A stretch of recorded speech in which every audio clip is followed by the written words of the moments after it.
my channel. My name is Skylar. If you're new here, welcome. So today's video is going to be about my adoption story. And so I don't want this to be a super long one because I'm going to split up a lot of the big things into different videos. And then I think as time goes on, as my videos get better and as my speaking gets better and my editing, I might do a longer one. But this one's kind of going to be like a short recap of my adoption story because I don't want to give out all the information right now, you know. There's a lot to it and gotta keep you guys hooked, you know. Gotta keep you guys hooked and wanting more. Can't just spill all the tea right away. So I'm just gonna give you guys like a little short rundown of my adoption story. So I was adopted from South Dakota. Me and my brother Derek, he won't mind if I say his name. Me and my brother Derek were supposed to be adopted together, and we were put into foster care when we were really young. Our mom was drinking and she was on drugs. I don't know if she was on hard drugs yet at the time. It was kind of unclear.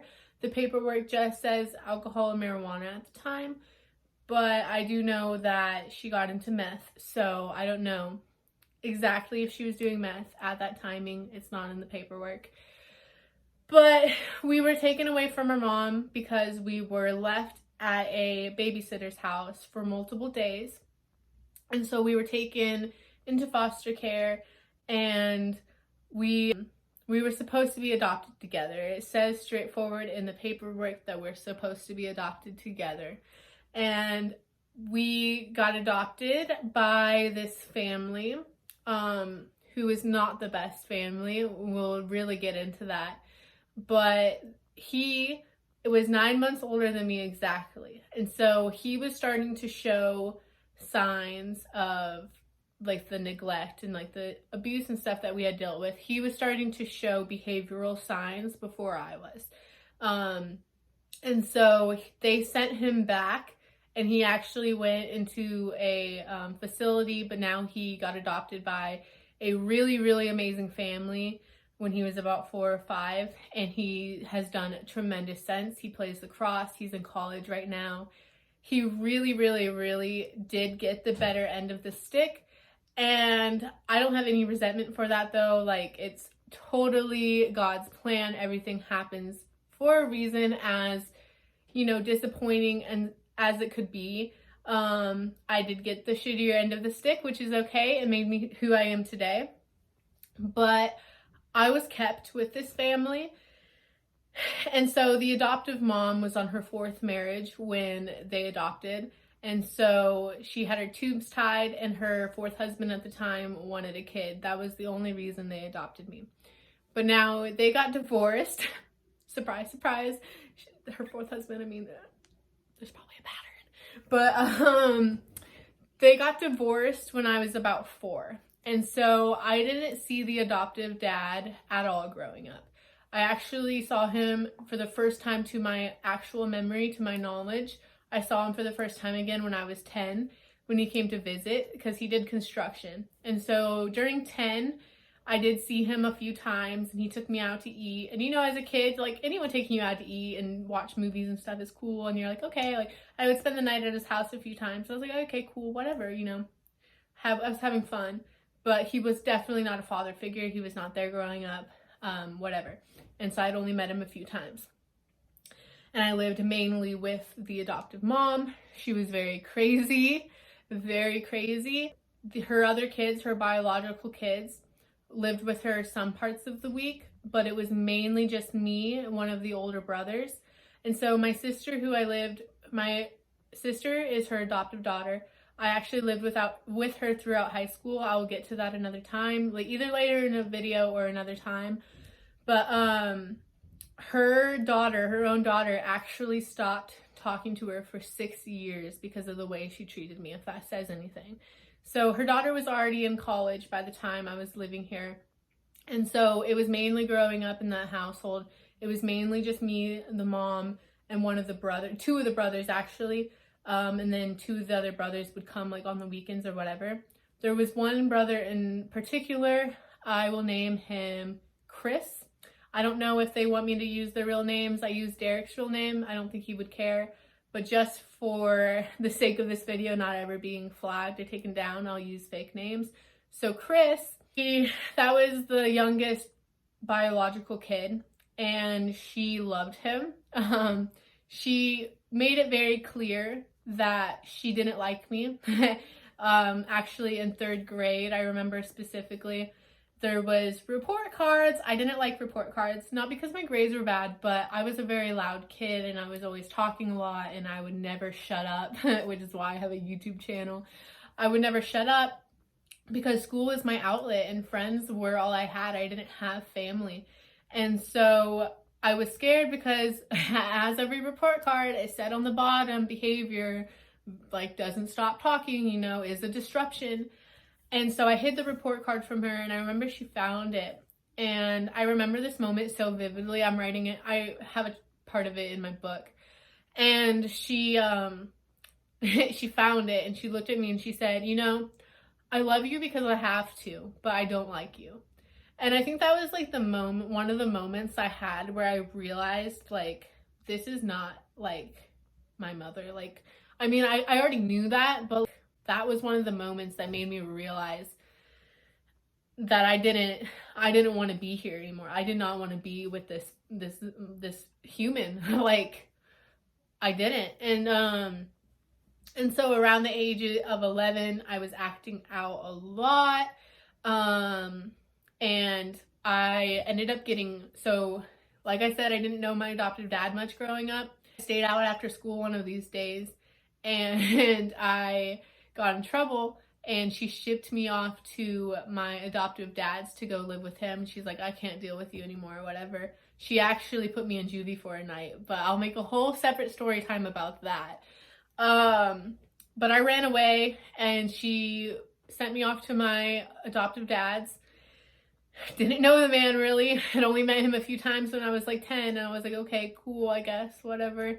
At least I was away from her, or thought. But this was definitely, it got way worse. It got really traumatic. He did construction, so I was living in hotel rooms for about 3 to 4 years, completely isolated from the world.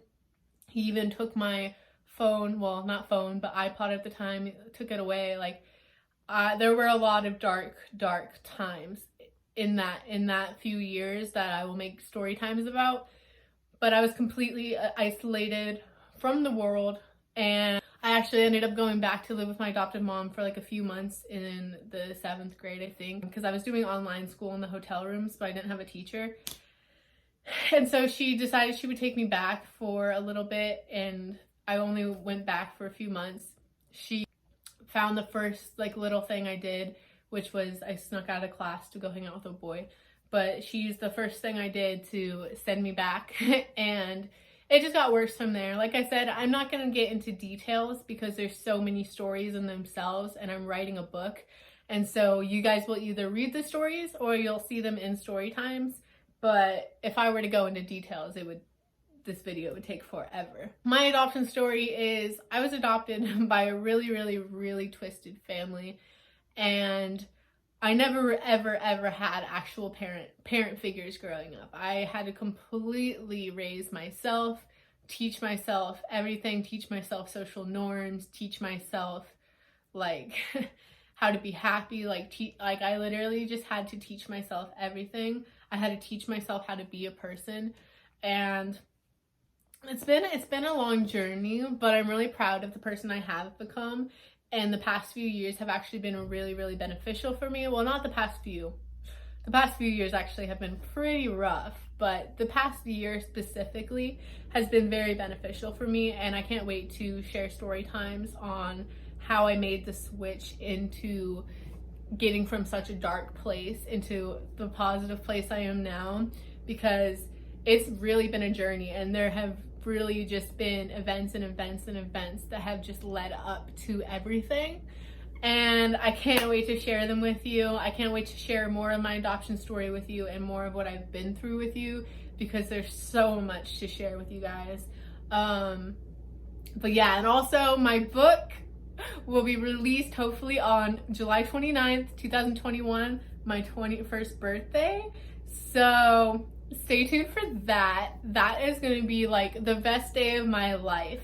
Releasing that book is going to be like just closing a book and go, I want to say chapter, but not even closing a chapter, because it's literally an entire book. Like, it's literally closing that book of my life and moving on to this new book. And I feel like that new book is going to be like a Bible, or like, you know, like philosophical, like I'm moving on to just pure happiness. After that book is closed, I never have to revisit those memories again, unless I'm motivationally speaking or something. But at that point, those speeches will come natural and everything will just come out natural. And I'll just be telling the story. And so after this book is done, I'm so excited to get it out there. I'm so excited for you guys to be able to read it. Don't worry. It's honestly going to be so cheap, because what matters to me is not the money from this book.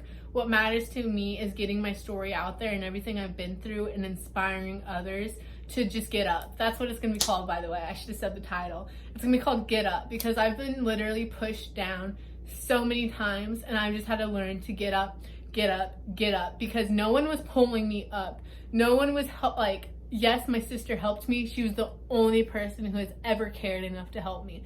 But she wasn't supporting me. She had her own kids. I wasn't, like, she didn't take me under as a kid, you know. I still never had a parent. She was my sister. But like, I just haven't had anyone holding my hand along the way and picking me up every time I've been pushed down. I had to do that for myself. And so my book is going to be, and my channel is going to be, teaching people how to do that for themselves, how to get up and how to make yourself the person that you want to be. Because no matter what you've been through, there is nothing that you've been through that is strong enough to keep you down. You have the strength inside to get up from no matter what it is that's holding you down, no matter what it is. I promise you. So anyways, that's a little shortened version of my adoption story. I can't wait to share more with you guys.